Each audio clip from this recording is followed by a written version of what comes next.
Have you ever witnessed an act so unjust that it sent shockwaves through an entire airplane and even halted the journey at 30,000 feet?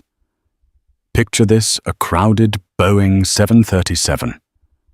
A routine flight turned chaotic when one black woman is barred from sitting in the exit row. It seems like a minor inconvenience until a mysterious phone call to the captain changes everything. In the next breath, the plane's engines power down, hushed whispers ripple through the cabin, and every passenger realizes that a confrontation on board has escalated into a life-altering drama. Stay tuned to discover what unfolds when truth privilege and a secret owner's intervention collide mid-air. Cassandra Lewis stood in the bustling terminal of San Francisco International Airport, cradling a sleek black carry-on while scanning a departure board packed with blinking updates. It was peak summer travel season, and the concourse thrummed with rushing travelers and airport announcements. She had arrived extra early. Her father always said, "Early is on time is late," to ensure she secured an exit row seat for the extra legroom. At 6 feet tall, Cassandra often found regular seats painfully cramped, and that day comfort was high on her priority list. Around her, families juggled strollers and stuffed backpacks. Business travelers tapped at laptops and tourists snapped selfies against panoramic airport windows. Cassandra loved how airports brimmed with stories, countless people crossing paths for a few fleeting moments. She found a seat near Gate 47, where her flight with Aerosky Wings was scheduled to depart in less than 2 hours. As she waited, she replayed a phone conversation from the night before with her close friend, Nia. "You don't owe anyone an explanation or apology for wanting an upgrade," Nia had told her. "I know, but something about flying always makes me anxious," Cassandra replied. "It's 2025, Cass. The world's changing." "You'll be fine," Nia reassured. Cassandra wanted to believe her friend's optimism, yet she'd faced too many microaggressions in her life to let her guard down completely.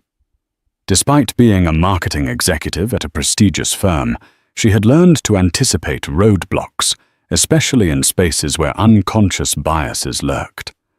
When the boarding gates finally opened, Cassandra's heart fluttered with excitement and relief. She had been told by the check-in attendant that exit row seats were still available, and she'd specifically requested one. With her boarding pass in hand, marked exit row, she stepped onto the jet bridge, leaving behind the bright lights of the terminal for the cool, pressurized air of the Boeing 737's interior. She was ready to settle in, open a new novel, and enjoy the flight that would carry her to her cousin's wedding in Chicago. Little did she know that this journey would become the stage for a clash that would test her resolve and captivate an entire flight of onlookers. Upon entering the Boeing 737 cabin, Cassandra noted the standard row arrangement: 6 seats across a snug aisle and overhead bins that passengers fought to fill first. Flight attendants sporting crisp navy uniforms helped guide people along. The aircraft was nearly full, and the thick hum of voices wrapped around Cassandra like a warm yet claustrophobic blanket. Locating her row near the front of the wing, Cassandra carefully placed her carry-on in the overhead compartment. Seat 12A, an aisle seat in the exit row, was her assigned spot, presumably guaranteeing her extra space to stretch her legs. She smiled gratefully. It felt like a small victory to secure comfort on this lengthy flight. She settled down, and a sense of relief began to seep in. She had always found the mechanical whir of planes oddly comforting proof that technology was powering humankind forward. Tucking her phone into the seat pocket, Cassandra watched as fellow travelers hustled to stow their luggage and find their seats. A mother and child duo quietly shuffled into the row behind her. Across the aisle, a teenage boy wearing oversized headphones scrolled mindlessly on his phone. Then came the last wave of passengers.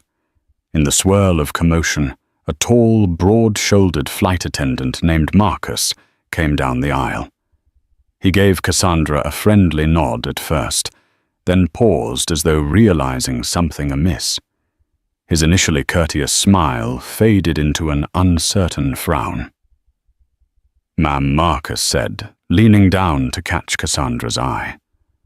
"Could I see your boarding pass, please?" Cassandra handed it over without a second thought, noticing a strange glimmer of confusion in his eyes. He studied the document as if something didn't add up. "Huh," he muttered under his breath, then handed it back with a slightly forced politeness. "I'll be right back, ma'am," he said, and hurried off in the direction of the front galley.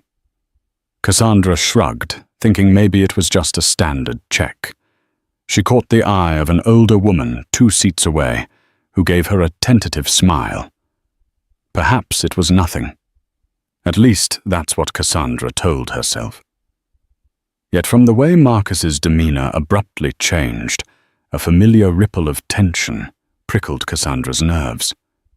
Something was off, and she couldn't quite shake the feeling that a storm might be brewing.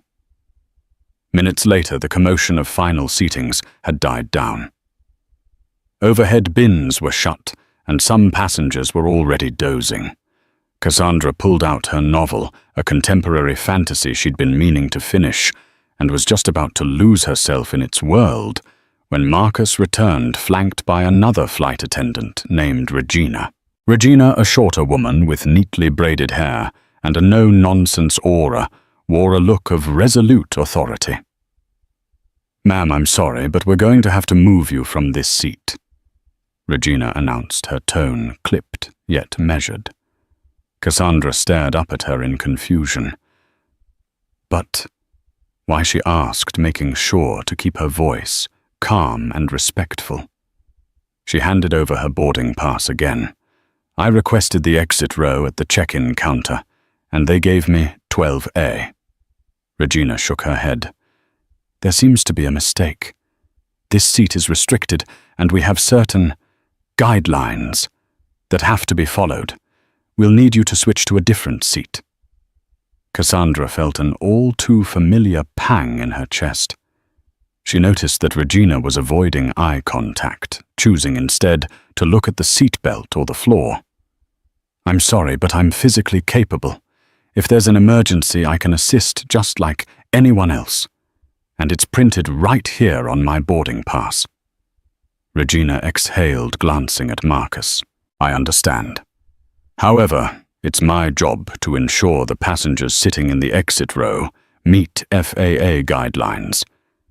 You must be willing and able to operate the exit. The final decision is at the discretion of the flight crew." Cassandra noticed that Regina's voice carried an unspoken insinuation, as if doubting Cassandra's capabilities. "What makes you think I'm not able to help in an emergency?" Cassandra asked carefully.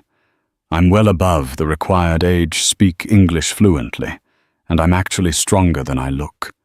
It's just policy," Regina said, her expression turning frosty. "We'd like to seat you elsewhere. Please gather your belongings." The tension thickened in the row. Fellow passengers peered over seat backs, their gazes flickering with curiosity or sympathy. Cassandra's heart hammered. She knew she had a right to sit there, and yet the flight attendant's words felt final. But she also sensed something more, perhaps fear, prejudice, or simply misguided assumptions. Whatever it was, she knew it wasn't right. Despite the tightness growing in her chest, Cassandra took a breath, determined not to let anger consume her. She closed her book and looked at Regina squarely. "I'm sorry, but I've already checked with the gate agent. I meet all the guidelines. If there's an emergency, I'm more than capable of assisting. I'd like to stay here." Regina's posture stiffened. In that moment, a hush seemed to sweep down the aisle. One by one, other passengers turned their attention toward the unfolding standoff. Cassandra could feel eyes on her, some empathetic, others impatient or merely curious. She reminded herself to remain calm, because the moment she raised her voice, she risked being labeled the angry black woman. She refused to give them that narrative. Marcus leaned toward Regina and whispered something. Regina's jaw set her composure, trembling with tension. Then she addressed Cassandra again, more firmly this time. "Ma'am, I'm telling you as the lead flight attendant that you cannot sit in this row. Please move, or we will contact security." At the mention of security, Cassandra's heartbeat accelerated. She felt her palms grow sweaty. This was turning into a showdown she never asked for. But she couldn't just fold under unjust pressure. She recalled her father's advice, "Don't let anyone push you out of a space you've rightfully earned." That sentiment had guided her through business school corporate boardrooms and everyday life. It guided her now. "I'm not refusing to comply with safety regulations," Cassandra explained in a measured tone. "I'm simply insisting on my right to occupy the seat that was issued to me. If there's an emergency, I'll help. If you have a reason to believe I can't, I'd like to hear it." Regina glanced around, possibly realizing that the entire row and neighboring rows were now paying close attention. Whispers flitted through the cabin. Marcus looked torn, as though regretful that he'd escalated this issue. After all, everything about Cassandra, from her physique to her demeanor, indicated she could handle an exit row seat. But something in Regina's stance suggested deeper motivations were at play. Cassandra braced herself for an even bigger confrontation. A pregnant silence filled the cabin's midsection. From a few rows ahead, a business traveler swiveled in his seat to watch, eyebrows raised in mild disbelief. A mother leaned to whisper something to her son, who looked more intrigued than frightened. The tension between Cassandra and the flight attendants was now a spectacle, and Cassandra felt the heat of the spotlight. "I'm sorry, but we can't continue this conversation forever," Regina said, pulling herself up to her full height, though still several inches shorter than Cassandra. "We have to prepare for takeoff." Cassandra swallowed hard. A swirl of conflicting emotions coursed through her. Part of her wanted to relent to avoid further trouble, maybe even to get up and move to a cramped seat in the back. Another part, the part that remembered the countless times she'd been overlooked, underestimated, or discriminated against, refused to yield. In the seat across the aisle, an elderly African-American man gently cleared his throat. "Excuse me, flight attendant," he said, voice quivering with age but strong in conviction. "I've seen plenty of people sit in that row. This lady looks perfectly capable. Why do you have a problem with her?" Regina's brow furrowed. "Sir, this does not concern you," she snapped, perhaps more harshly than intended. The man's wrinkled face flinched. Cassandra's jaw tightened. She felt a fresh wave of anger at the attendant's dismissive tone. Suddenly, a voice emerged from behind Cassandra, a young white woman in her 20s. "We're not leaving until this is sorted out." "Right?" she asked Regina. "I don't see any reason to move her. If there's an emergency, I'd want someone like her helping out. She looks fit enough to handle anything." Cassandra offered a grateful nod to the woman. Still, Regina remained unmoved. "We're following safety protocol," she repeated clearly, aware that her reasons were flimsy but unwilling to admit wrongdoing. At last, Regina turned and marched toward the front of the plane. Marcus gave Cassandra a small apologetic shrug before following Regina. Cassandra closed her eyes, exhaling slowly. The flight was minutes from departure, but everything was up in the air, literally and figuratively. She clutched the armrests, trying to steady herself. Unbeknownst to everyone on board, the conflict was about to escalate to unimaginable heights. In the cockpit of the Boeing 737, Captain Tobias Grayson was performing his last pre-flight checks. A seasoned pilot with over 2 decades of experience, he prided himself on efficiency and calm under pressure. He was reviewing the final approach procedures into Chicago when Regina's voice crackled through the interphone. "Captain, we have a problem in the cabin," she said, her voice tight with tension. "A passenger is refusing to vacate the exit row seat after being instructed to move. We might need the gate staff or security to intervene." Grayson frowned. It was never a good sign when flight attendants requested security, especially if the flight was already behind schedule. Still, regulations demanded the flight crew settle any seat disputes, particularly with exit rows. He decided to investigate personally. Leaving the cockpit in the capable hands of his co-pilot, Grayson stepped out into the cabin. He immediately noticed the hush that fell upon rows 10 through 15. Regina stood at the center of the aisle, arms folded, while Marcus hovered behind her, looking uneasy. Cassandra sat calmly in seat 12A, exuding both dignity and quiet frustration. The tension was palpable. "Good afternoon, folks," Grayson announced, his authoritative pilot voice carrying through the cabin. "I'm Captain Grayson." What seems to be the issue, Regina launched into a brisk summary. Cassandra interjected calmly with her version of events. She'd been issued. The seat legitimately was fully willing to comply with emergency guidelines and saw no reason to move. Grayson listened attentively, noting the composure and clarity in Cassandra's argument. "Let me see the boarding pass, please," Grayson requested. Cassandra handed it over. He studied it, seeing that it indeed had exit row printed. The seat assignment was valid. Turning back to Regina, he asked quietly, "Is there any specific reason you believe she's not fit to sit here?" Regina appeared momentarily flustered. I have to use my discretion," she sputtered. "She might not be able to assist if there's an emergency." Grayson's discerning gaze darted between Regina and Cassandra. Physically, Cassandra looked more than capable, athletic build, no visible impairments, calm demeanor. He also noticed that Cassandra wore an expression of quiet indignation, as though she'd been forced to prove her worth too many times before. The captain took a breath, aware that hundreds of eyes were watching. "Well, unless there's a specific FAA concern we're not aware of, she has a right to remain in her assigned seat."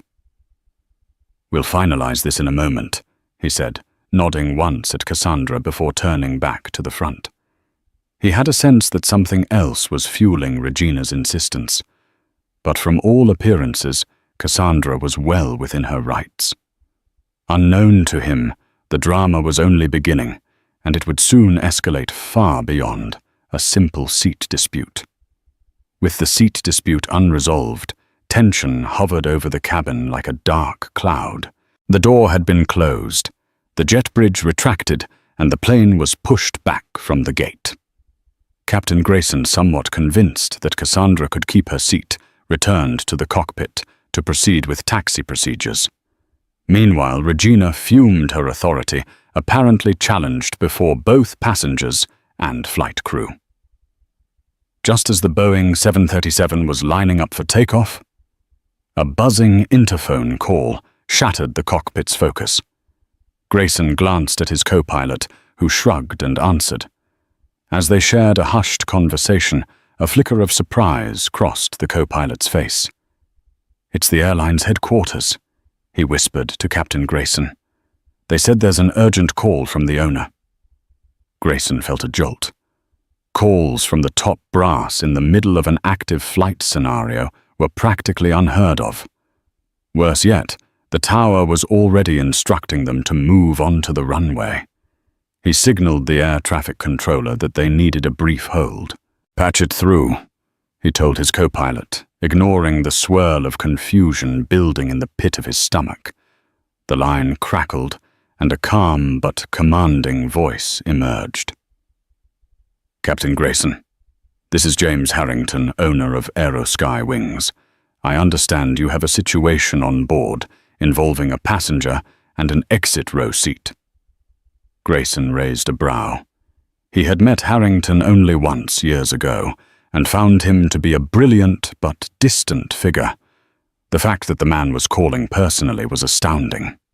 "Yes, Mr. Harrington, we had a minor dispute about seat assignments, but I believe we can resolve it." Harrington's voice, cool and measured, filled the cockpit. "I'm going to insist you halt the plane and reopen the cabin door. I'd like to speak with the flight attendants and the passenger in question immediately." Grayson blinked in disbelief. "Sir, we're third in line for takeoff. The controllers will not be happy about a last-minute taxi back to the gate. I'll deal with air traffic control and the ground staff." Harrington interjected. "I have reason to believe Miss Cassandra Lewis is being discriminated against. This is more than a seat dispute. I want this plane returned to the gate right now." Grayson's pulse quickened. He tried to steady his voice. "Understood, sir." Hanging up, he signaled the tower again. His co-pilot's eyes were wide, but years of training kept them calm. "We have to head back," Grayson said quietly. And so in a dramatic twist, the Boeing 737 began to taxi off the runway and back towards the terminal, leaving curious air traffic controllers and perplexed ground crews scrambling. The cabin erupted in murmurs and confusion as the sudden change of plan was announced. Unbeknownst to everyone, the plane had become the center of a power play, reaching all the way to the top echelons of Aerosky Wings. The moment the Boeing 737 rolled to a stop back at the gate, a collective gasp rippled through the cabin. Passengers exchanged anxious looks, some panicking that they'd miss connecting flights or important events. Others, enthralled by the drama, sat in stunned silence. Never had they seen an aircraft prepare for takeoff, only to abruptly return to the gate because of a seat dispute. Regina's face had gone pale. Marcus looked equally unsettled, glancing from passenger to passenger, as though hoping to find a sympathetic pair of eyes. Cassandra, meanwhile, felt her heart pounding in her ears. She'd never intended to cause such upheaval. She only wanted the seat she'd rightfully booked. Now the entire plane was being uprooted, and apparently the airline owner himself was involved. Over the loudspeaker, Captain Grayson's authoritative voice tried to maintain decorum. "Ladies and gentlemen, I apologize for this unexpected delay. We've been requested by headquarters to return to the gate. We understand this is highly unusual, and we appreciate your patience." Within minutes, the cabin door was reopened and the jet bridge reattached. A flurry of airline officials in suits poured on board. They spoke briefly with Regina and Marcus, then with Captain Grayson, each conversation hushed and tense. Eventually, a woman with a company badge approached Cassandra. "Ms. Lewis," she said softly, "I'm from Aerosky Corporate. We'd like you to come with us to the terminal for a conversation with Mr. Harrington, our owner, via video conference. He's requesting to speak with you personally, along with the flight attendants involved." Cassandra's eyes widened. "Right now," the representative nodded, offering a thin, apologetic smile. "Yes, ma'am. We realize this is highly unconventional, but Mr. Harrington insists." Reluctantly, Cassandra unbuckled her seatbelt, stood, and collected her carry-on. She felt every pair of eyes on her as she navigated the aisle. Regina and Marcus were also asked to deplane. The hush that followed them was broken only by scattered coughs and whispered speculation among the passengers. Once inside the terminal, they were ushered into a small conference room, usually reserved for urgent airport meetings. A large screen at one end flickered to life, revealing the stern face of James Harrington. Though he was in a remote office, his intense gaze and clipped tone commanded the space as though he were standing right there. And so the stage was set for a high-stakes confrontation no one could have predicted, one that would lay bare the truth behind Regina's actions, challenge Cassandra's fortitude, and spark a chain of events that would reverberate beyond the confines of that airport gate. Cassandra sat between Marcus and Regina, a row of plastic chairs facing the large screen. A handful of Aerosky officials stood in the background, arms folded, as if bracing themselves for a storm.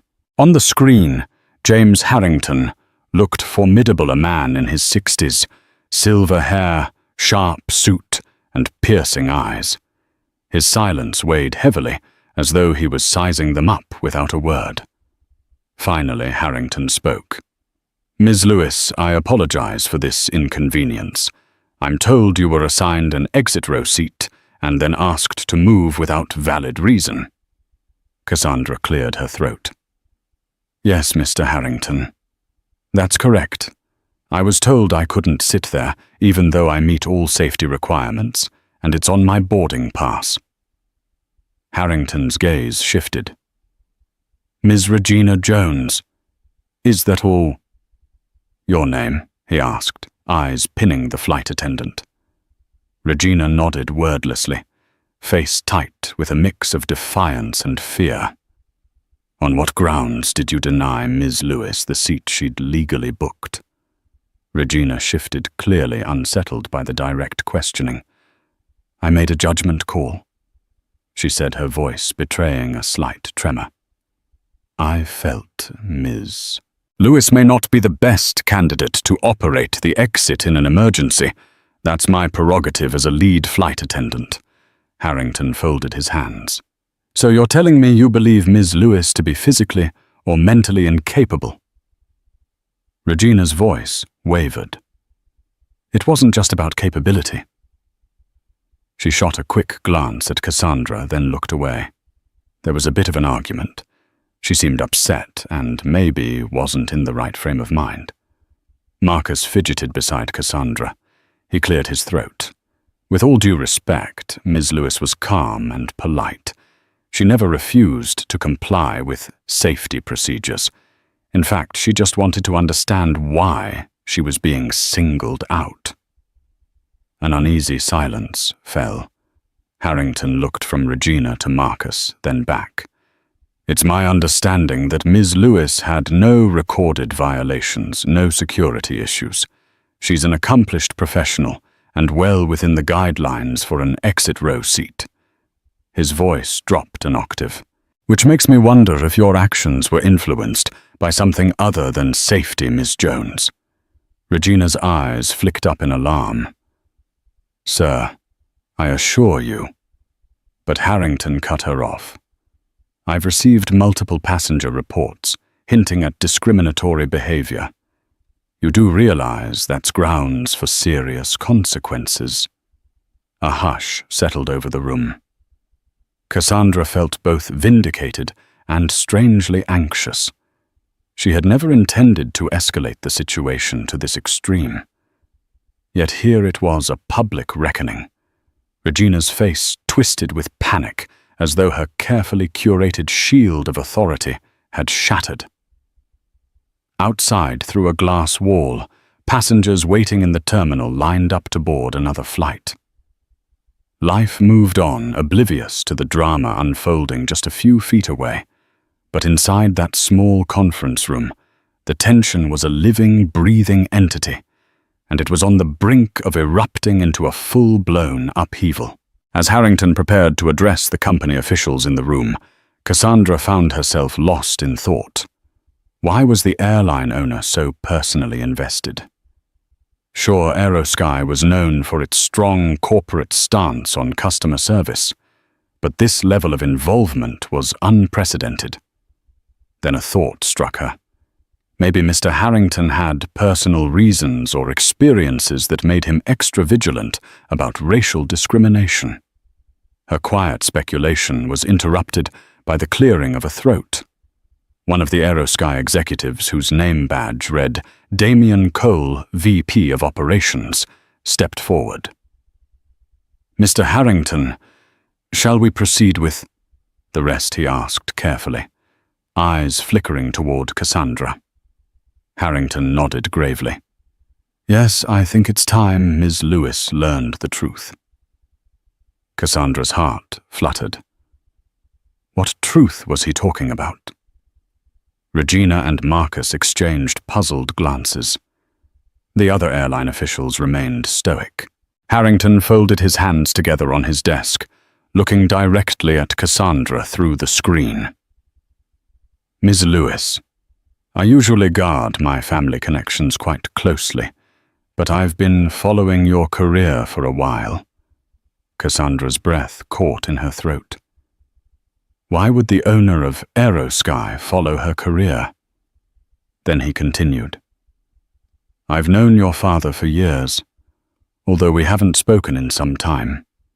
He helped me build early marketing campaigns for Aerosky when we started. He never mentioned you by name, but when I learned you were traveling with our airline, I decided I wanted to ensure your experience was exemplary. Then my staff flagged a situation with your seat." Harrington's words rolled over Cassandra like a slow, disorienting wave. Was this some kind of cosmic coincidence?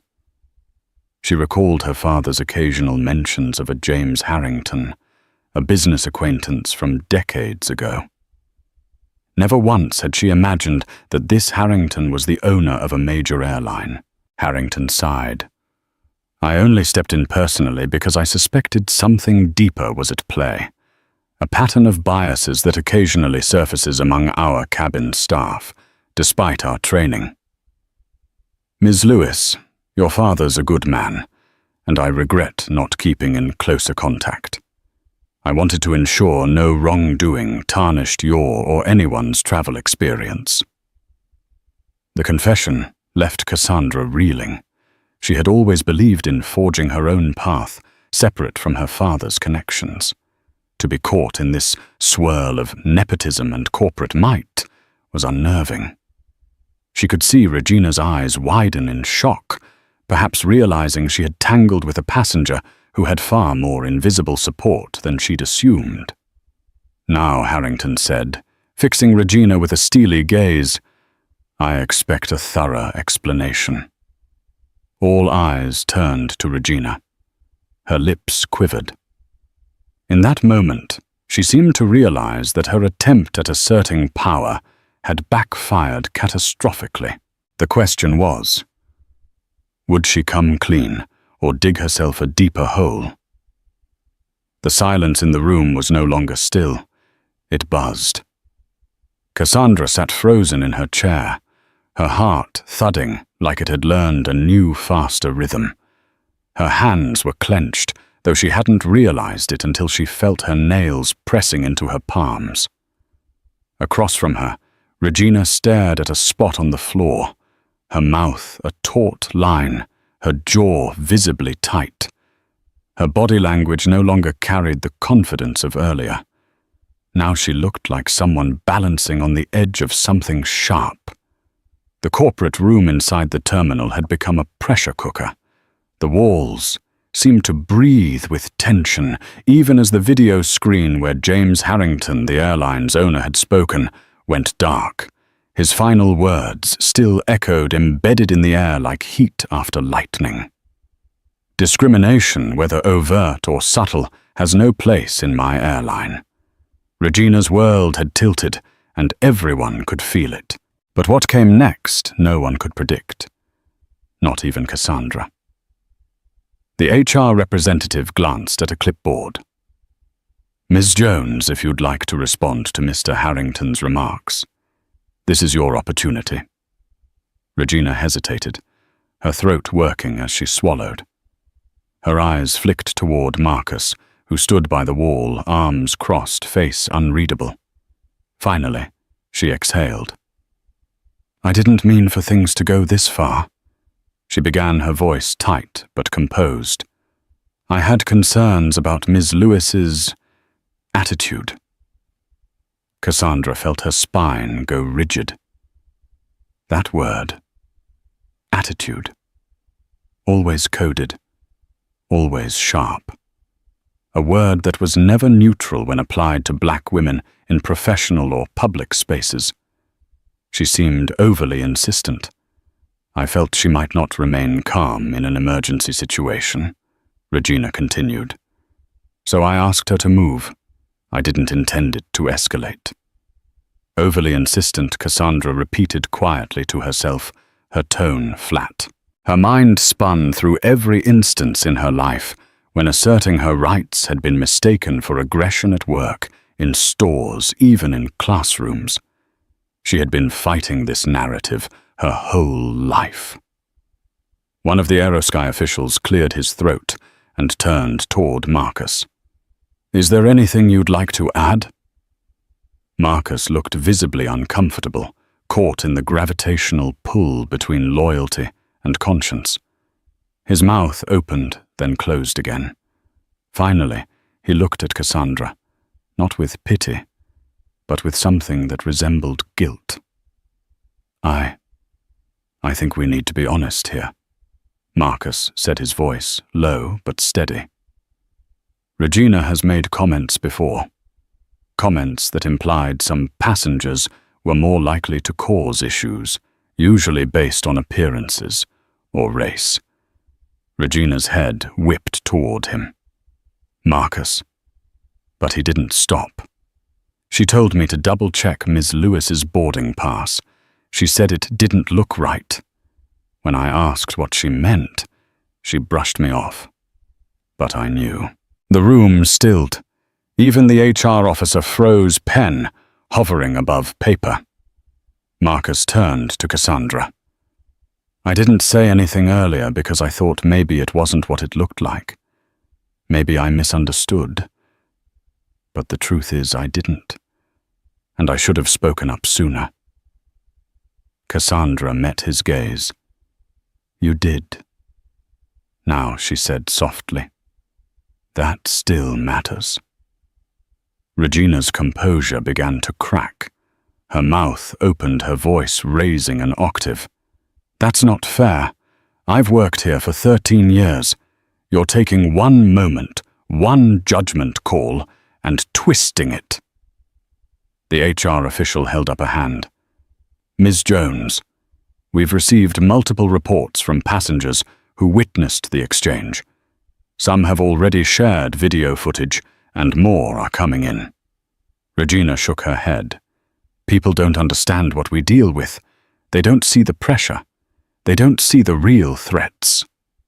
You're right, Cassandra said suddenly, her voice sharp but even.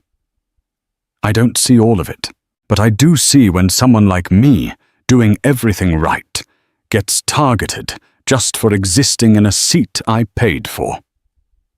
Her words hung in the air like a dropped stone in still water. The HR representative stepped in. Based on the evidence presented, and considering prior internal reports that now merit re-evaluation, Ms. Jones, you are being placed on immediate suspension, pending a full investigation. Effective immediately, you are removed from all scheduled flights. Regina gasped as though she had been slapped. She opened her mouth, but no words came out. Cassandra remained still, processing the moment.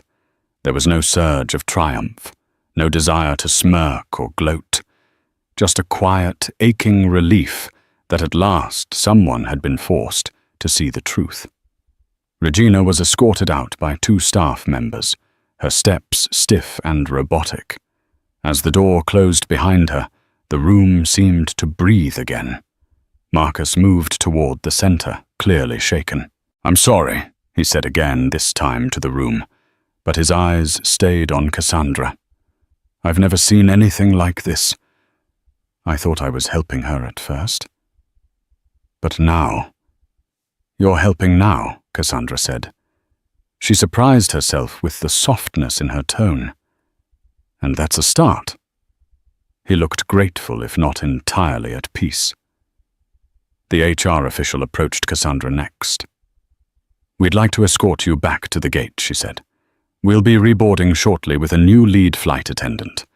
Your seat 12A has been held. And there's something else."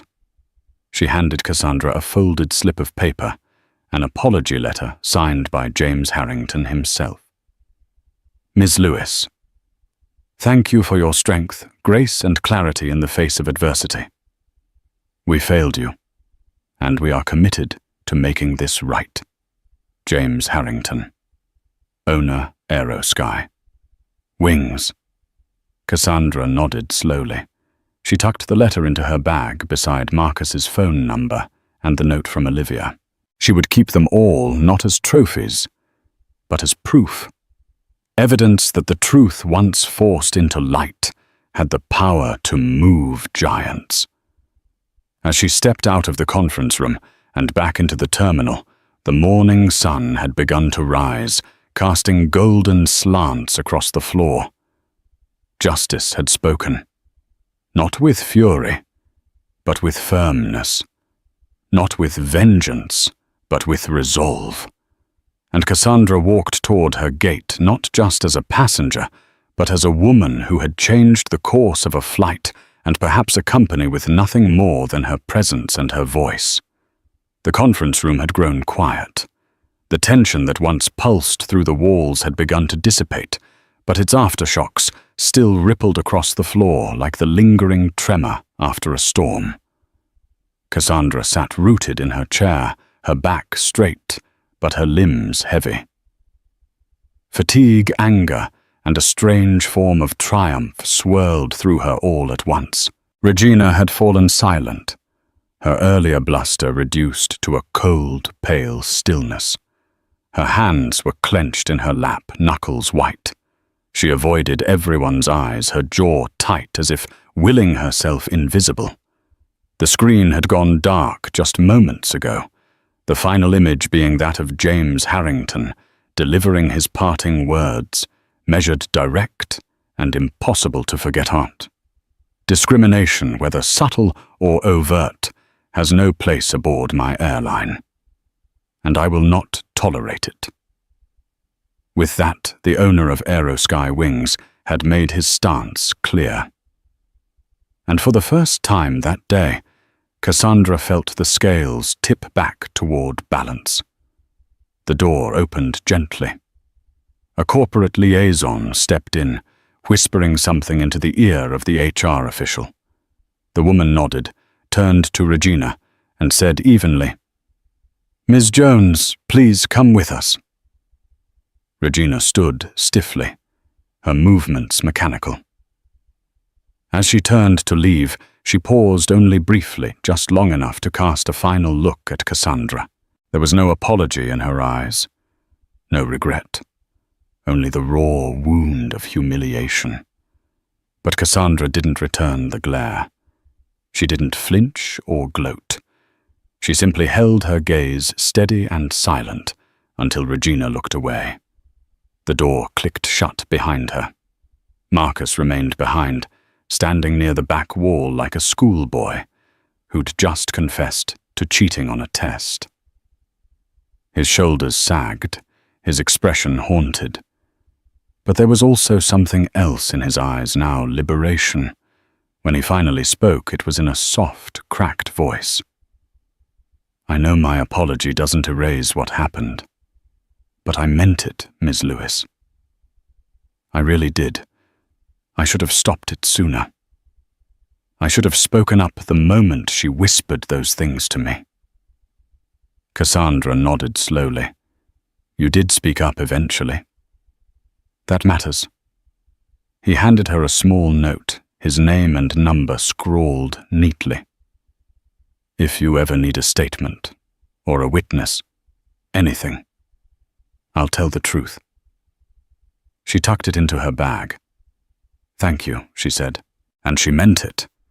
The HR official approached next, holding a folder. Ms. Lewis, we've rebooked you on the same flight with a newly assigned lead attendant. The crew has been briefed, and you'll be reseated in your original exit row 12A.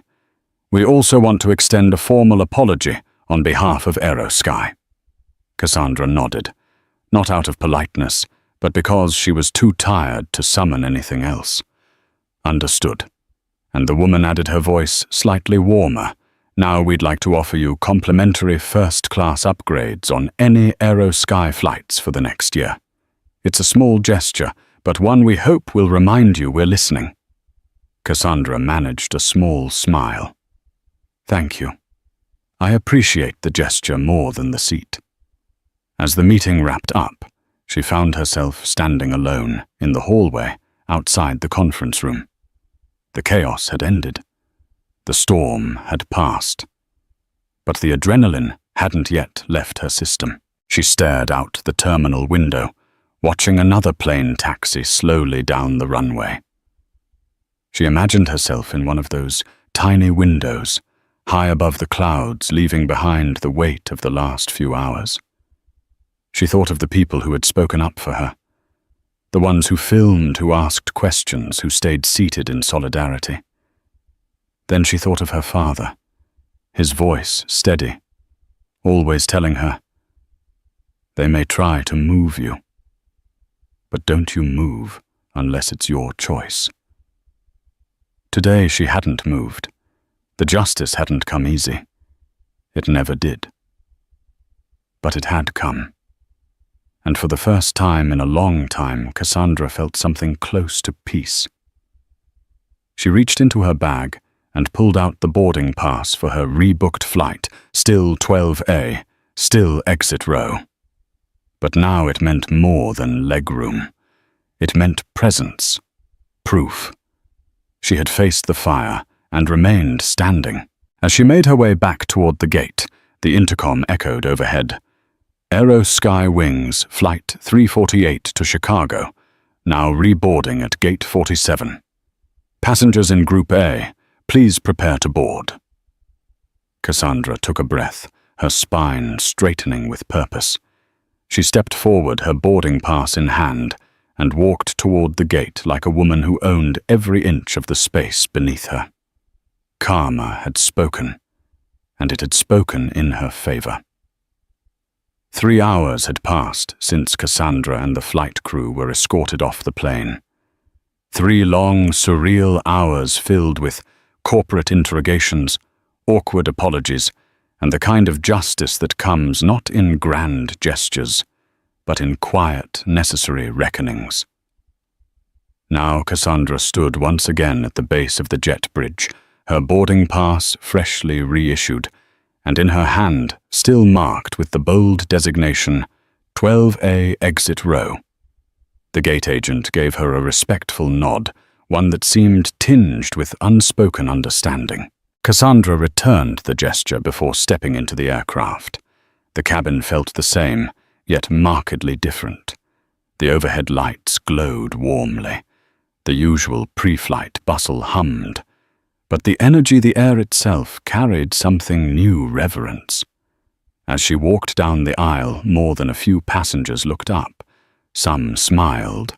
A middle-aged woman near the front gave her a subtle thumbs up. Across the cabin, the young woman who had defended her earlier gave a soft wave. The elderly black man, who had spoken up, nodded slowly, a dignified look in his eyes that seemed to say, "You did good, young lady." Cassandra offered a faint smile, acknowledging their support. No one said anything aloud. They didn't need to. The silence was its own kind of applause.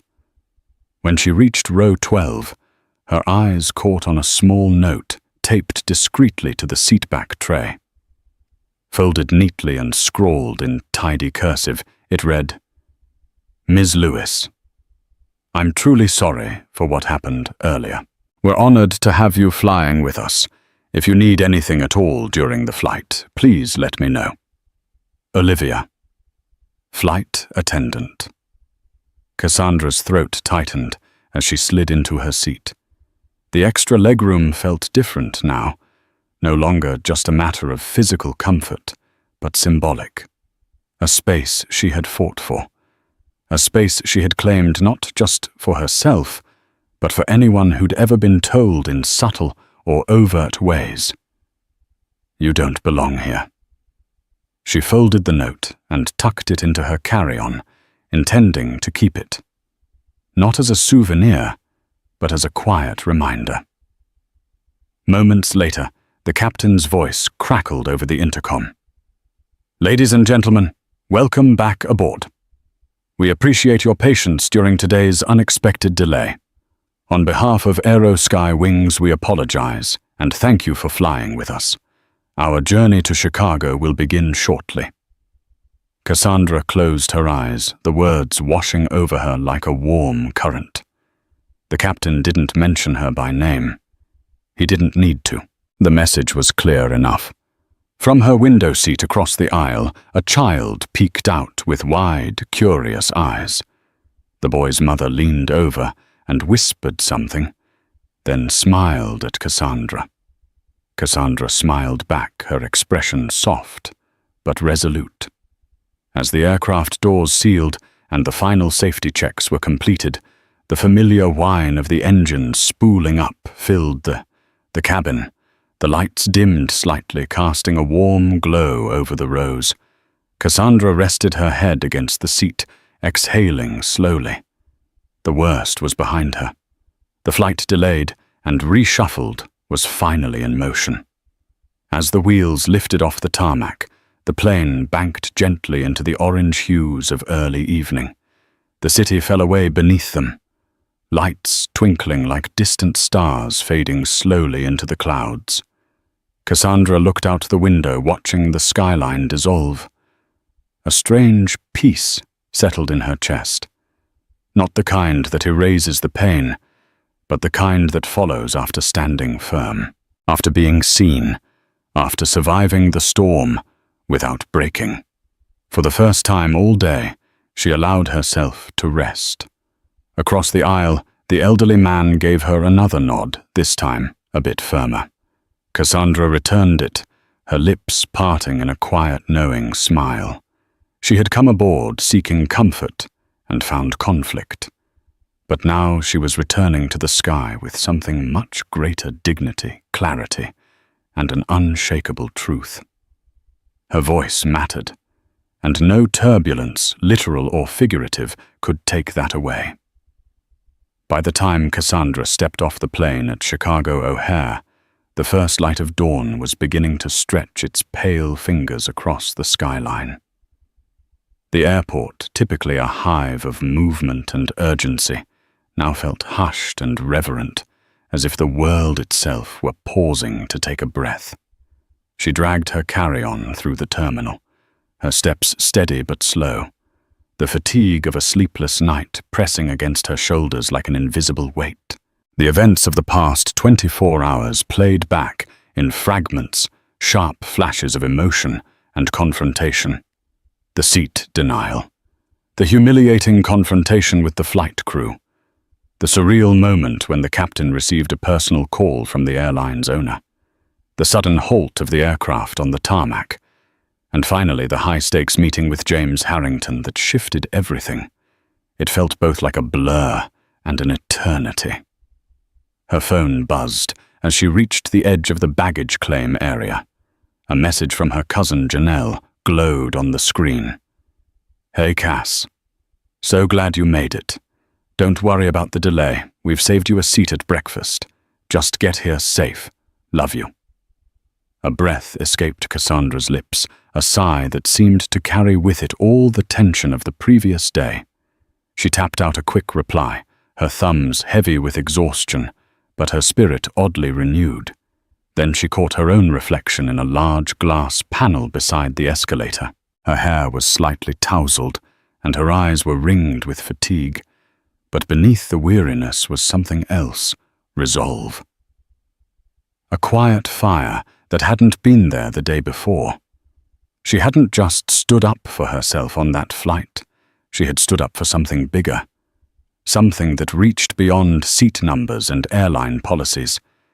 She had faced prejudice in one of its many subtle forms, and instead of backing down, she'd stood her ground with grace, clarity, and conviction. As she waited for her bag to emerge from the carousel, Cassandra noticed a few passengers from her flight lingering nearby. One or two offered her soft nods of acknowledgement, silent echoes of solidarity. Their support hadn't been loud or theatrical, but it had mattered. Every person who had spoken up, recorded footage, or simply offered a sympathetic glance had added weight to her truth. Later that morning, after reuniting with her family and freshening up at her hotel, Cassandra arrived at the rehearsal breakfast fashionably late, but very much present. Her family greeted her with open arms laughter and relieved tears. Janelle rushed over and hugged her tightly. "You look like you've been through a war," her cousin whispered with a knowing smile. Cassandra chuckled. "You have no idea. They didn't need to dwell on the details. For now it was enough to be surrounded by joy, celebration, and people who loved her. She allowed herself to be swept up in the moment, plates of waffles and bacon stories from childhood, the clinking of coffee mugs. The air felt lighter, the world more open. Days later, Cassandra would learn that Regina had been officially terminated following a thorough internal investigation. Additional complaints from past flights had surfaced, painting a consistent and troubling picture. Meanwhile, Marcus, whose reluctant honesty helped tip the scales, had been transferred to a different route and was now working with Aerosky's diversity and inclusion team to develop new training modules for staff. James Harrington personally reached out to Cassandra's father to rekindle a long-dormant friendship. The conversation reportedly ended with a promise that Aerosky would institute stricter accountability standards and create safer, more inclusive policies, not just in theory, but in action. Cassandra also received a handwritten apology from the airline's executive board. Along with it came a complimentary first-class membership for a year and an invitation to speak should she ever want to share her story in their leadership training programs. But none of those gestures mattered more than what she had gained within herself. She had entered that airport simply seeking legroom, just a little space to breathe. She emerged from the ordeal with something far greater, the reminder that her voice mattered, that standing firm, even when exhausted and alone, could shift tides, that bias could be called out, and change could follow even at 35,000 feet. As Cassandra stepped outside into the crisp Chicago morning, suitcase in hand, she inhaled deeply. The air was cool and alive with promise. Taxis honked, hotel shuttles idled, and the city stretched before her like a clean slate. Whatever lay ahead, wedding celebrations, boardroom meetings, future flights, she would walk into it stronger. Because now she knew no one could take her seat again. What began as a quest for a little extra legroom became a stirring drama of truth and transformation. Cassandra Lewis's defiance against injustice led to a high-altitude standoff, a personal intervention from Aerosky's owner, and ultimately a resounding victory for fairness. Her courage shone a spotlight on deep-rooted biases, reminding us that our every action, especially in crowded spaces like airplanes, carries weight. If Cassandra's story inspires you to stand firm for your rights or support someone else who's been wronged, then share this powerful message. Let's spread awareness about the subtle injustices that too often go unchallenged. By refusing to stay silent, we can turn small ripples into tidal waves of change. If you found this story compelling, please hit that like button, share it with your friends, and subscribe to our channel. Your voice amplifies the call for equality and respect in every space we occupy. Let's keep soaring together.